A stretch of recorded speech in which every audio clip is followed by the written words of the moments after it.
Friends, नमस्कार। एक बार आपका पुनः DRB स्टडी चैनल में हार्दिक स्वागत, अभिनंदन, वंदन, नमन है।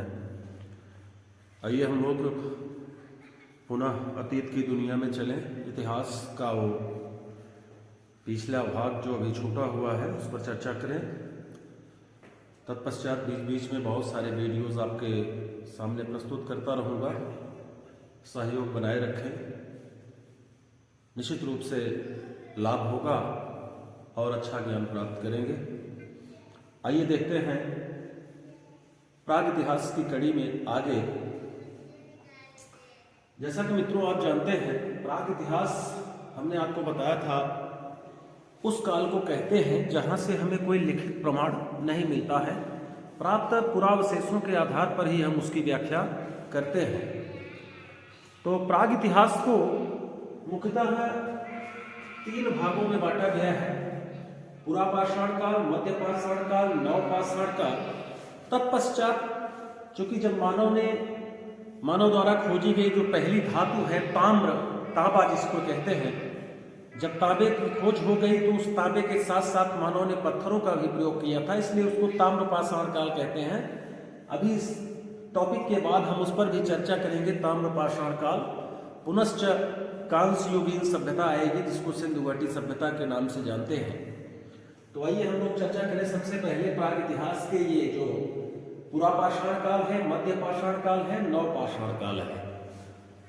तो पुरापाषाण काल जिसमें मानव ने अपने सर्वाधिक लंबे जीवन को व्यतीत किया, वो पुरापाषाण काल कहलाता है। पुरापाषाण काल को भी 3 पार्टों में बांटा गया है: निम्न पुरापाषाण काल, मध्य पुरापाषाण काल, उच्च पुरापाषाण काल।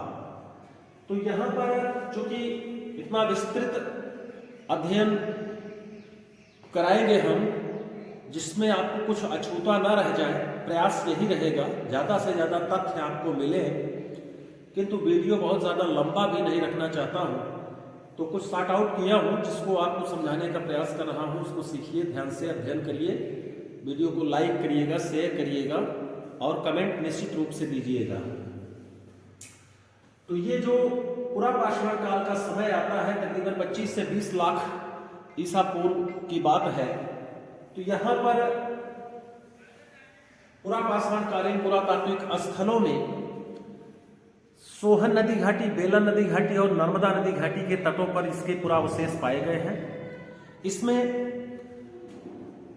प्राग इतिहास पर जो कार्य करने का कार्य हुआ है, सबसे पहले रॉबर्ट ब्रूस फ्रूट 1863 में रॉबर्ट ब्रूस फ्रूट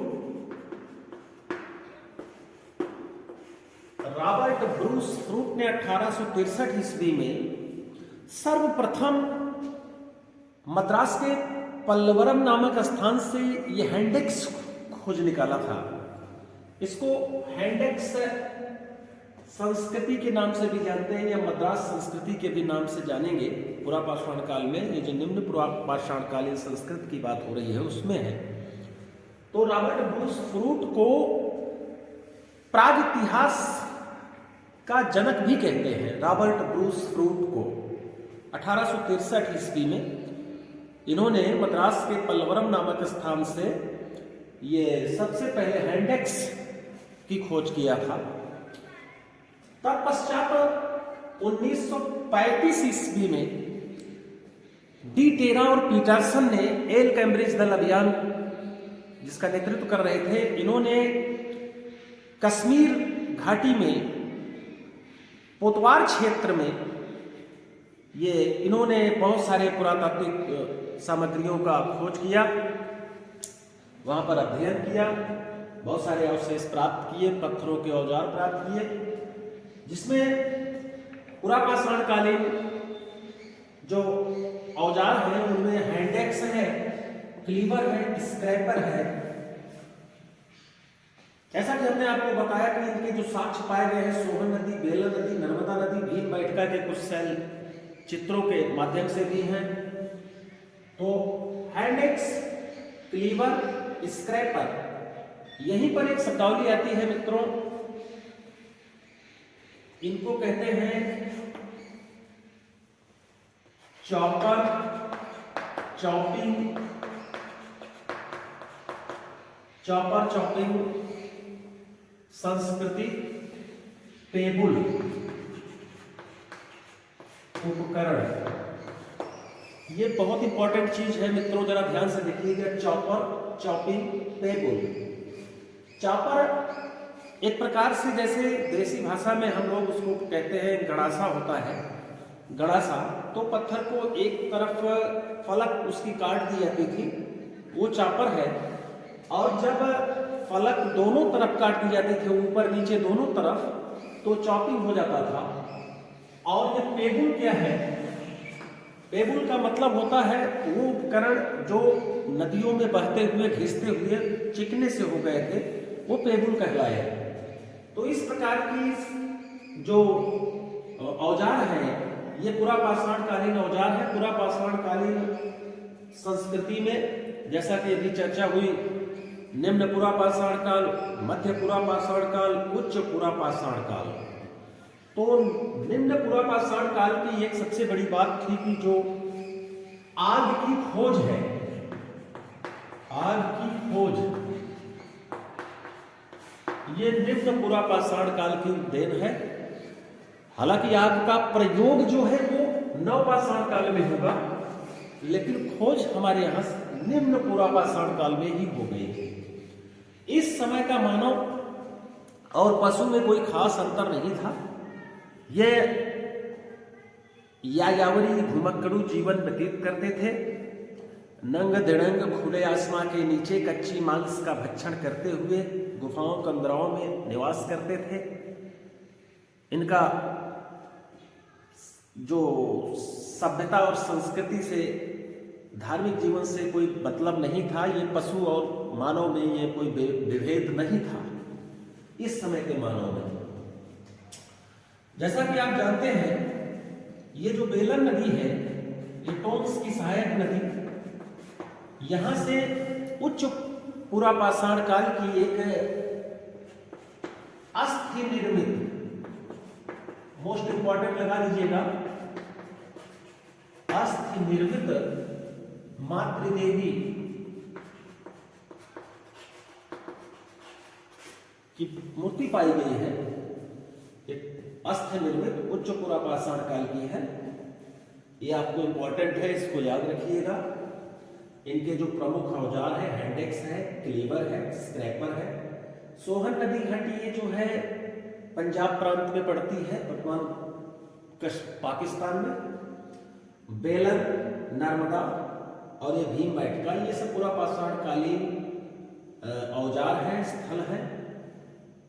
इस समय का मानव, हमने जैसा कि आपको बताया है कि सर्वाधिक मानवीय जीवन इसी काल में व्यतीत हुआ है। दूसरी चीज, यहां पर 1863 की चर्चा हो गई, रॉबर्ट ब्रूस रूट के बारे में आपने देखा। तो हम यहां पर एक बात और ध्यान से क्लियर करना चाहेंगे, पूरा पाषाण काल और नव पाषाण काल के बीच में एक काल आता है मध्य पाषाण काल, जिसको कहते हैं माइक्रोलिथिक एज। माइक्रोलिथिक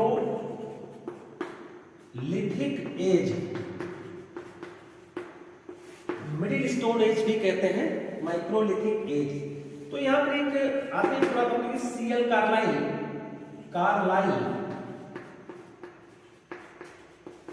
जिन्होंने विंध्य पर्वतमाला के आसपास, बेलन के आसपास, इन्होंने सूक्ष्म पत्थरों के औजारों को खोज निकाला। और इस प्रकार से नव पाषाण काल और पुरा पाषाण काल के बीच में इन्होंने एक माइक्रोलिथिक एज का डिवाइडेशन किया, जिसको मध्य पाषाण काल के नाम से जाना जाता है। सीएल कार्लाइल याद रखेंगे, बहुत इंपॉर्टेंट है। सीएल कार्लाइल, जिन्होंने मिडिल स्टोन एज, मध्य पाषाण काल की रूपरेखा तैयार की थी। मध्य पाषाण कालीन पुरातात्विक स्थलों में ये आदमगढ़, बागौर, सरायमाधोपुर, महदहा, दमदमा, याद रखें। मध्य प्रदेश का, ये एमपी में पड़ता है, मध्य प्रदेश का आदमगढ़, राजस्थान का बागौर जिला, यहां से पशुपालन के साक्ष्य पाए गए हैं। सराय नाहरराय महदहा दमदमा, ये प्रतापगढ़ उत्तर प्रदेश, ये उत्तर प्रदेश का एक जिला है प्रतापगढ़, जहां पर ये स्थल पाए गए सराय नाहरराय महदहा और दमदमा। यहां से मध्य पाषाणकालीन पुरातात्विक सामग्रियों के साक्ष्य पाए गए हैं। साथ ही साथ सर्वप्रथम मानव अस्थिपंजर के साक्ष्य यही मध्य पाषाण काल से पाए जाते हैं। ये इंपॉर्टेंट चीज है, जरा सा दिमाग में बैठाए रखिएगा। मानव अस्थिपंजरों के जो साक्ष्य हैं वो सर्वप्रथम मध्य पाषाण काल से ही प्राप्त होने लगते हैं।